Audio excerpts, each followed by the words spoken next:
Conversation avec Dieu, leçon numéro 1. Dieu n'est pas une personne. Dieu est énergie, pas un être. Dieu est la source de toute vie, une énergie d'amour et de créativité. Explication. Dieu n'est pas une personne avec un corps physique.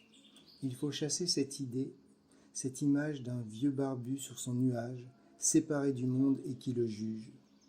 Dieu est un champ d'énergie conscient qui imprègne toute la création. Rien n'existe en dehors de Dieu.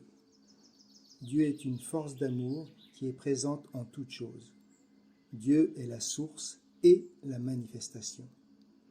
Dieu est dans chaque particule de l'univers et dans l'espace entre les particules.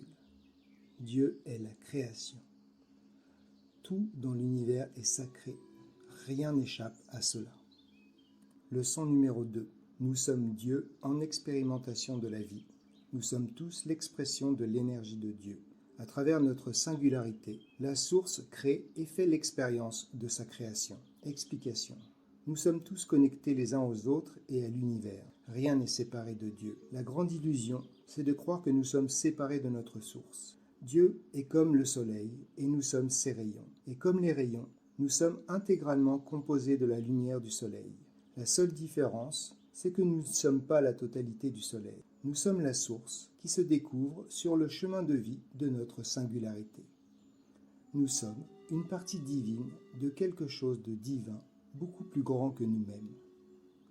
Remarque, Dieu est amour, paix, joie et unité. Dieu ne nous juge pas et ne nous jugera jamais, parce que chacun de nous est l'expression de son essence.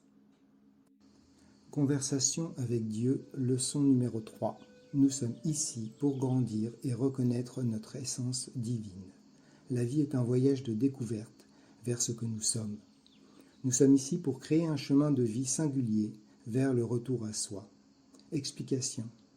La source divine fait un voyage de découverte d'elle-même au travers de chacun. Nous sommes ici pour faire l'expérience de la vie, d'abord en oubliant ce que nous sommes, le divin, pour apprendre à grandir, à la fois en tant qu'individu et en tant qu'espèce. Notre seul objectif est de créer un chemin qui nous ramène à la conscience d'être un avec la source. Comme le rayon de lumière qui se rappelle qu'il est l'émanation du soleil, la vie peut s'expérimenter par le chemin de la facilité ou de la difficulté. La voie de la facilité passe par la conscience de l'unité avec le tout. La voie de la difficulté passe par l'idée de la séparation. C'est la voie de l'identification au personnage, seul dans un monde désenchanté, tel que Adam et Ève chassés du paradis. Grandir, c'est reconnaître notre essence et l'exprimer dans le monde physique. Conversation avec Dieu, leçon numéro 4. La souffrance fait partie de la vie, mais elle n'a pas à nous définir. La souffrance est une enseignante. La souffrance porte un message pour grandir et évoluer. Explication. La souffrance fait partie de la vie, mais elle n'est pas mon identité. Quand nous nous considérons comme une victime, nous nous enfonçons encore plus profondément dans l'expérience de la souffrance. La souffrance est l'indication que nos choix ne sont pas en corrélation avec notre essence divine. Nous pouvons apprendre de la souffrance pour corriger l'interprétation de notre rapport à la vie. Lorsque nous acceptons de considérer la souffrance comme une orientation, un choix, celui de la victime et de la séparation, nous apprenons et nous pouvons reprendre le pouvoir d'améliorer notre vie. Conversation avec Dieu, leçon numéro 5. Nos pensées créent notre réalité. Choisissez soigneusement vos pensées. Vous avez un pouvoir créateur. Les pensées que nous entretenons créent les expériences que nous vivons. Explication. Les croyances que nous avons conditionnent et composent le monde dans lequel nous évoluons. Depuis la source divine de ce que nous sommes créateurs de notre réalité. Nous voyons, dans le monde physique, la manifestation de nos certitudes. Dit autrement, je vois ce que je crois. L'univers me donne toujours la preuve de ce que je crois. Si je crois être une victime, je ferai l'expérience de la souffrance. Si je crois être créateur, je pourrai faire l'expérience de l'unité avec Dieu et le paradis. Conversation avec Dieu, leçon numéro 6. Laissez la puissance de l'amour guider vos vies. L'amour est la réponse. L'amour est la force créatrice qui anime l'univers. Explication. L'amour est l'intention qui porte la création. L'amour précède à toute chose. Pour faire l'expérience de l'amour, il faut se libérer de son opposé qui est la peur. La peur est associée à l'idée de la séparation d'avec la source. Quand nous nous connectons à notre cœur et que nous nous laissons envahir par un sentiment d'amour inconditionnel, nous faisons l'expérience directe de l'unité. Quand nous faisons le choix de l'amour, la peur n'a plus de place, elle disparaît totalement. Lorsque nous vivons nos vies avec amour et compassion, nous créons un monde meilleur pour nous-mêmes et pour les autres. Conversation avec Dieu, leçon numéro 7. En soi, le mal n'existe pas. Le libre arbitre est l'expression ultime de l'amour de Dieu. Pour reconnaître que nous sommes lumière, nous devons rencontrer l'obscurité. Explication. Pour faire l'expérience d'elle-même, la source doit faire l'expérience de ce qu'elle n'est pas. Dans la conscience de l'univers, le bien et le mal n'existent pas. Rien n'est bon, rien n'est mauvais. Pour Dieu, qui se découvre en appréciant la vie à travers nous et nos choix, il n'y a aucun jugement de valeur, seulement des expériences sur un chemin qui de toute façon ramène à la conscience de l'unité divine. Pour reconnaître que notre essence est l'amour inconditionnel, nous pouvons faire l'expérience de tous les contraires. Le libre arbitre, c'est le choix de poursuivre l'expérimentation dans l'axe qui est le nôtre, ou d'en changer. La source d'amour traverse l'histoire de vie triste ou heureuse que nous créons, sans jugement, en observateur neutre et aimant. Conversation avec Dieu. Leçon numéro 8. La bienveillance avec soi-même est la première clé. Traitez-vous avec amour et compassion pour mieux accueillir les autres. Nous sommes tous dignes d'amour et de compassion. Explication.